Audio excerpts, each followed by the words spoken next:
I believe strongly in the rights of women and in the need for a continuing feminist movement. I've been a feminist all my life. I'm often called a misogynist by various feminists. I think there's something very insidious about this new third-wave feminism that we're seeing brewing. Ah, yes, the Me Too movement. Yikes. Let's get it, bros.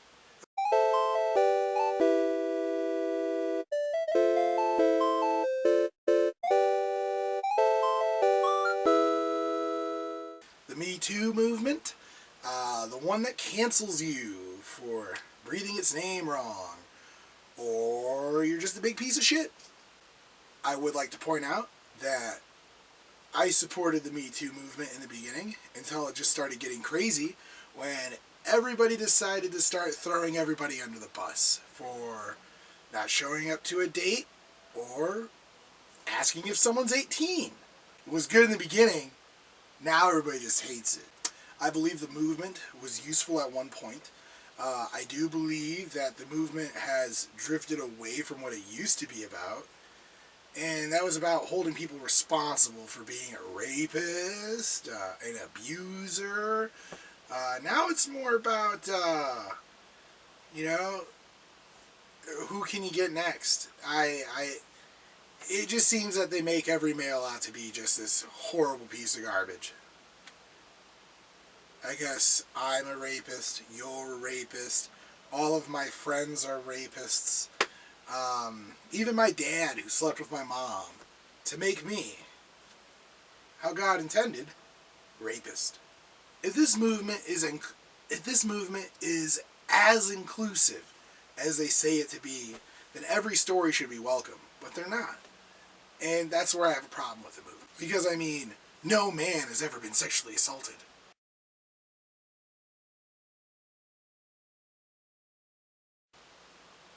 Ever. I also want to point out, I do have a really big problem with how they labeled this guy. They just call him a misogynist, but it was like in air quotes. I feel like that's clickbaity. You're making it seem like this white bald dude is a complete piece of garbage, but actually, he's a critical thinker, and he just has an idea of like, this is what I'm seeing. Can you explain it to me? And she really doesn't. She makes it worse. I run up against people who fundamentally disagree with me. It's really a question, usually of education, and of explaining to them that this is a people's movement. Right off, I'm already disagreeing with it. She clearly says it's a we movement, and it's not. If there was, you'd see thousands of more women getting called out, but it just doesn't happen. So, bullshit. For instance, the Me Too movement has been almost 100% women. You know, almost 100%, and then we're getting the little bits here and there. Now, I know a lot of guys who were sexually harassed.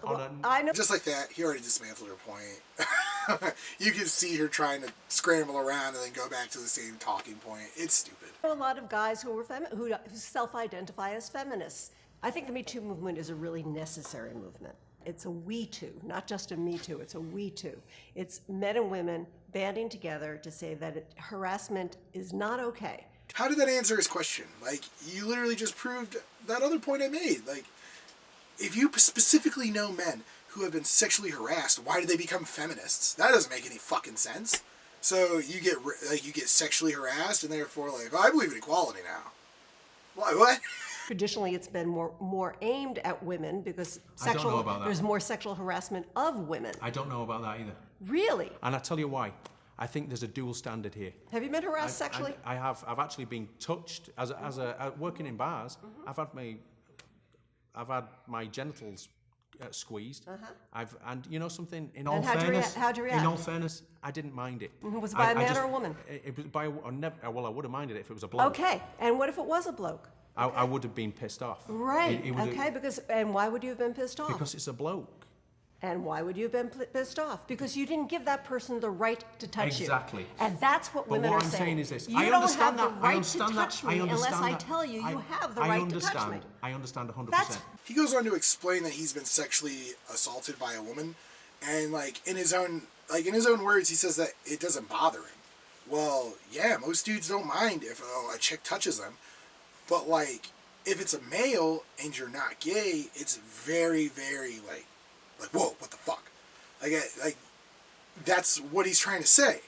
Like, he would hit him because he can and no one's gonna bat an eye. If he hits her, you know. Hey, what's going on here? Oh, sir, I'm arrested.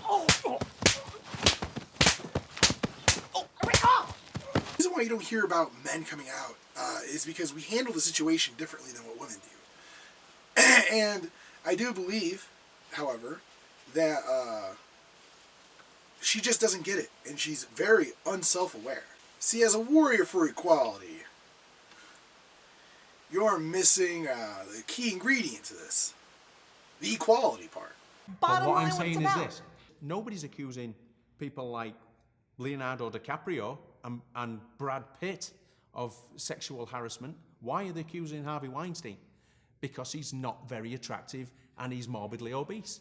If it was Brad Pitt, most women would be all over it. Oh, God, come over here, touch me front bottom. Maybe it's because Brad Pitt hasn't been out there harassing women in the way that Harvey Weinstein has. That's a possibility, but it's not really a probability, especially in Hollywood the way it is. Listen, bro, if there's nobody saying that these people have done anything wrong, it's probably best not to assume that they did anything wrong. It's probably just a good way to go through life, dude. Yeah, people can generally be good people. And hot. Obviously, the statistics are that women make 82 cents on the dollar, whatever it is. Right. What are the factors that determine that? Because traditionally, men have been in the position of deciding what wage is. They are in the power position. So let they me are give the you bosses. this. In middle and upper management, most people negotiate their salaries. They do. They go in and say, well, I've got this amount of experience. I'd like this as opposed to that, right? Are you saying that women are just not as good as negotiating their salaries? A lot of women do have a hard time really negotiating their salaries because they're in a situation where they're more dependent on a male for the employment opportunities, right? Okay. And so you're coming in a one-down position to begin with. So it is victimization. The wage gap, yeah, the biggest lie ever told. There is no wage gap. There's multiple studies proving that it doesn't exist. There are studies that say it does exist, but they have no proof about that. So, in reality, who knows what women make compared to men? I know if I flip a burger at McDonald's and you also flip a burger, we make the same amount. If I'm in HR and you're in HR, we probably make the same amount. If I'm a CEO and you happen to work for me, we probably don't make the same amount. So yeah, 70 cents on the dollar of a CEO sounds like a lot of money still. Also, if you can't negotiate a wage, you're not a victim, you're just an idiot. You should be able to go in there and this is what you want, this is where you've worked before and how much you made, and this is what you're willing to expect. If you can't come in there and say that, then don't work in the workforce. Why are you there? I don't know why women just don't start businesses, have Fortune 100 companies, and just hire women in the highest paid positions. I don't know why we have to legislate this. I don't know why we can't just let the market dictate. Because that takes hard work, drive, and skill to make a Fortune 500 company. So what you want to do is Me Too them so they give you a CEO position. That's how winning is done. Ask Charlie Sheen. And I think women should empower themselves by starting companies, employ women to powerful positions, and lead by example. I don't think the victimization of women through the women's movement is good for anybody, women included. Right now, it is time to tear down the patriarchy. We're fighting for opportunity. We're fighting to be treated as equals in the workforce and as equals in terms of our relationships with men, to really see that as fundamental to who we are as people. This is not a me movement or a you movement, it's an us movement. And the only way it's going to change on any kind of real fundamental level is when men and women work together to change that. We need this continuing awareness of really, yes, how far we've come, but also how far we've got to go. Sick. Tear down the patriarchy. It's a we and us movement. We need more awareness. The thing she lacks, here's what she doesn't understand, is that men and women both face these problems. It's all across the board. What we don't need is somebody coming in and saying, you need to change. You're the problem. You're everything that's wrong with society. You don't convince people this way. You cannot change someone's mind by saying you're the problem all the time. You have to sit and talk and see where the divide is and see where you can fix it. If you're not willing to listen, then they're never going to come to your side. Do people need to be called on their shit? Absolutely. If there was nobody to come out and speak out about certain things, we would have never known about Weinstein, Epstein, R. Kelly. The list goes. The list absolutely goes on. Maybe one day we'll have true equality, maybe not, but I'd rather us live in peace than living amongst a divide. But hey, here's hoping. Well, that'll do it for today, guys. Shockingly, I've had a big boost in subscribers. Thank you, everybody. I went from a mere 51 to, I believe I'm sitting at 61 as I'm making this video, which is pretty cool. We're only 40 some odd subscribers away from the giveaway. Like, subscribe, guys. Share my videos, dude. Let's bring in some more people. Let's expand this. Like I said, you can find me on Curious Cats podcast. You can find me on Twitter and Instagram, and you can also find me on PocketNet at 5-Star Bro. Come find me and let's make some pocket money. Yeah, I'm running out of things to plug. I'm that cool. But anyway, tune in next time. Have a great day, bros.